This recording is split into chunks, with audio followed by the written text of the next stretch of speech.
got our survey right here that we've evaluated. And one of the things that we're going to look at is we've decided that basically we need to be obviously near the pool. The pool's going to drive a big part of how we relay out the house. And the reason for that is we need to be able to have some sort. Right now, there's no living space on the front side of the pool. The old pool, as it's shown here, has all of these patios and areas over here, all along here. We don't want any of that anymore. We want this pool. We've decided we're going to keep this pool and turn it into a something that is like this, that feels much like a pond. And so to create that, we want it so that all of the area for sitting and using the utility of the pool is on the side of the pool that's this side of the pool. This is an infinity edge, means this water comes to a glass smooth edge out here. And so what we want to be able to do is wherever we're at out here, we want to look across that infinity edge down toward the river. So we're going to start with this, and this is our pool. We also know, when we're looking at this, is that we want this area to get a lot of sun, and we know we are already determined that the sun's going to set about this direction in the late summer, and in the winter it's going to set about this direction in these 2 points.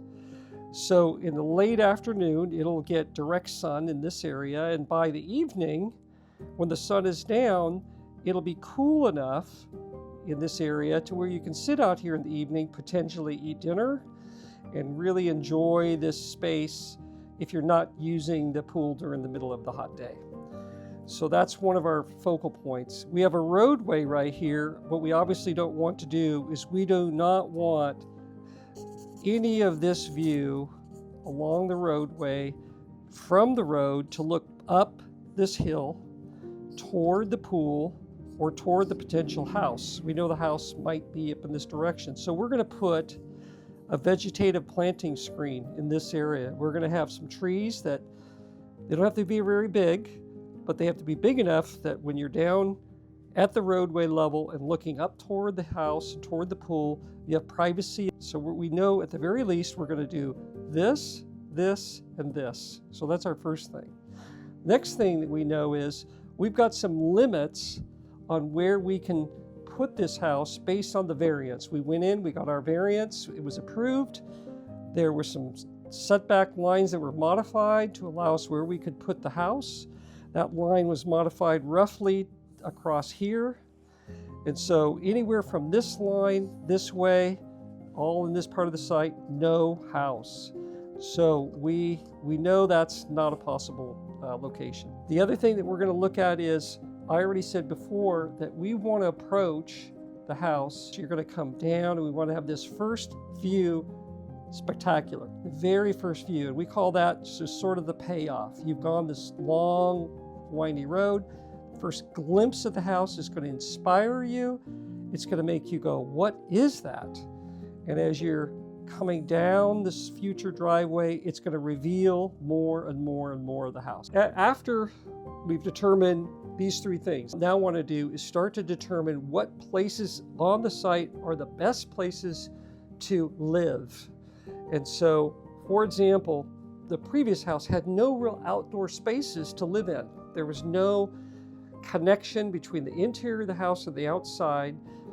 When I'm looking at this, I'm seeing, well, okay, this is the southwest. We said that south is this direction. And we said, we're going in this direction here.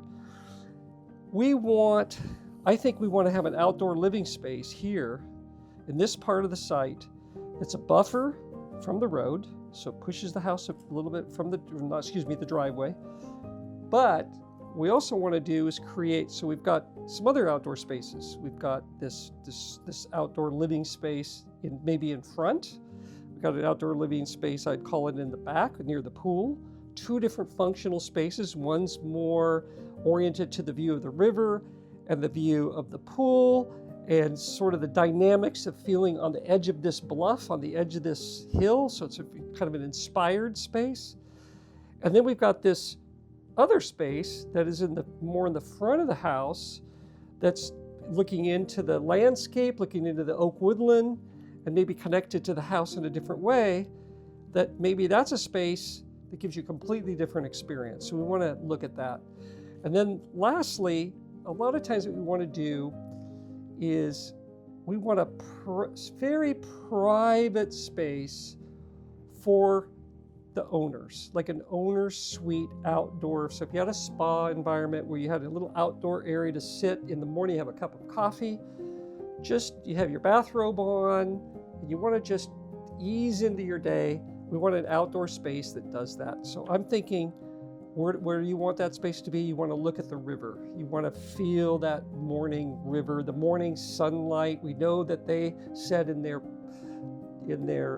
preferences that they loved going at a vacation location where there was this bright, beautiful morning sunrise. And it was real inspiring to them. So let's do that. So we're going to look at that. So it's over in this area here, I'm thinking, somewhere on this edge of this slope. So it feels a little precipitous. There's a little bit of energy because it's not dangerous, but it just feels a little bit exciting. And obviously what's left here is, where's the road going to go? So at the very least, we know that we're going to have a driveway somewhere in here. We're going to need parking. We're going to need some place to have guests to park. 3 or 4 cars, 2 or 3 cars, so friends come over, they have a place to park. So we'll have to have a parking area, and we're going to have a garage. So the least desirable part of the site in terms of proximity to the roadway and ease to the roadway is down here, this area, because it's near the roadway, near the existing entry, near parking, near the driveway. It's a logical place to put the garage. I'm not necessarily advocating the garage next to the pool, but in this general zone. Now, what do we want this space next to the outdoor front gathering area to be? Well, obviously, what's going to be done there? You're going to eat there, maybe you're going to have a barbecue out there, have larger group parties, because the pool area is not going to accommodate as many people. Maybe that means we have to have access from the dining room. Maybe we want to have a view from, say, in between the owner's suite outdoor private area and this area. We want to have a place where maybe this is where we say, oh, well, this is where the owner's suite bed will be. This is where they're going to wake up. And we want them to look out into this beautiful space in the front, and we want them to look out toward the river and over the embankment in the morning when they wake up. So obviously that's a great area, and anything past that, down here, it's going to be bathrooms, closets, more of the utility functions of the house. So then they want offices, they want a large great room. And what I mean by a great room, they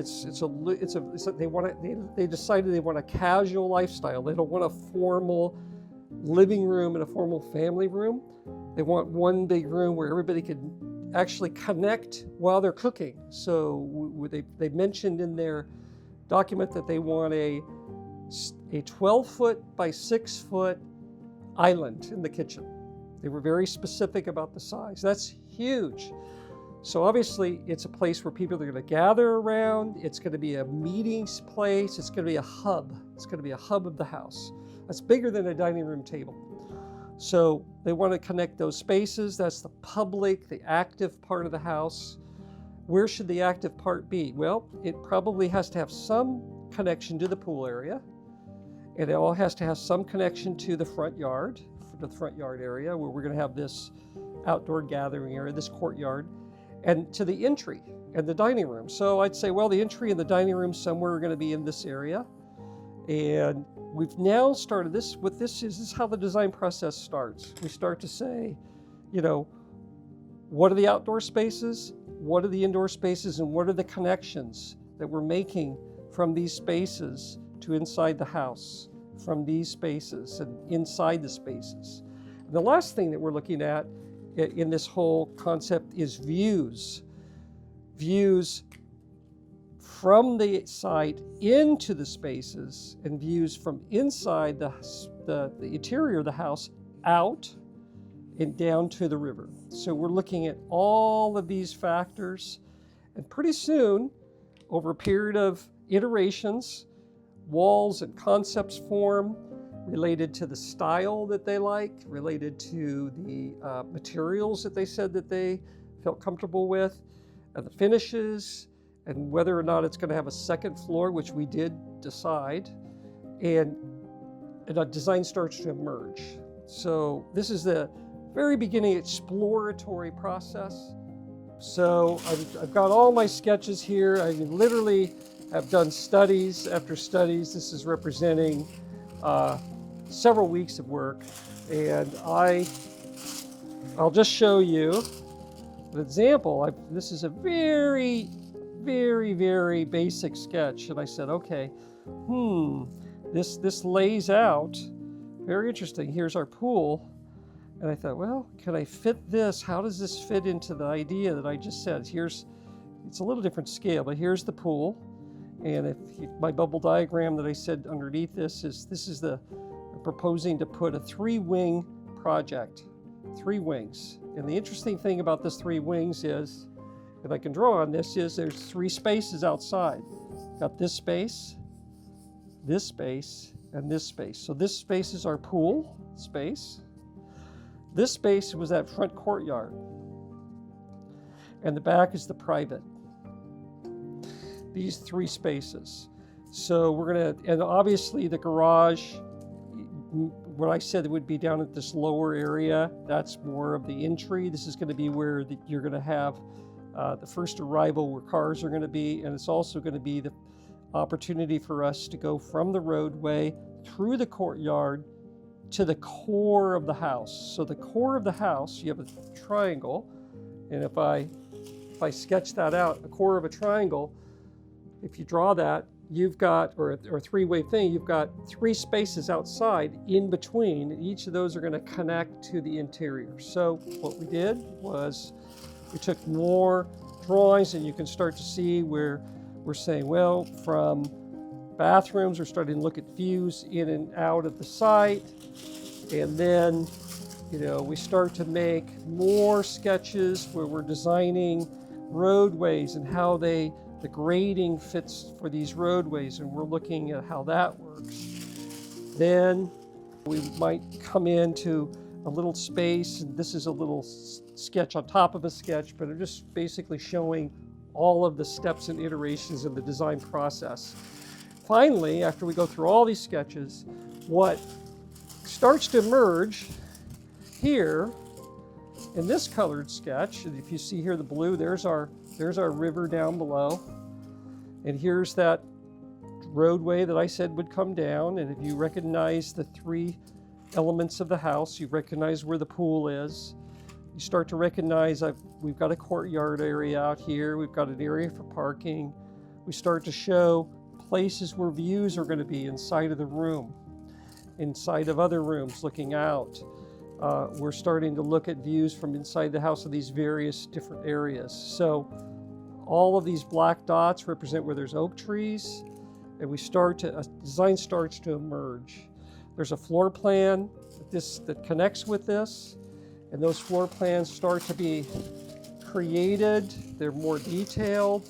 We start to create rooms. And then we finally get to more plans where we're starting to dimension rooms. And see, it's all done by hand. This is the world of the computer is important. The process of thinking and working by hand gives us time to think, gives us time to really evaluate. It slows the process down in this important step. So we've really thought through everything as much as we can at this step to prepare it to be detailed in the computer and refined and defined. We want to create a nuisance of place on this old site where the river, the new home, the site, and the landscape all fuse together to create a single cohesive vision.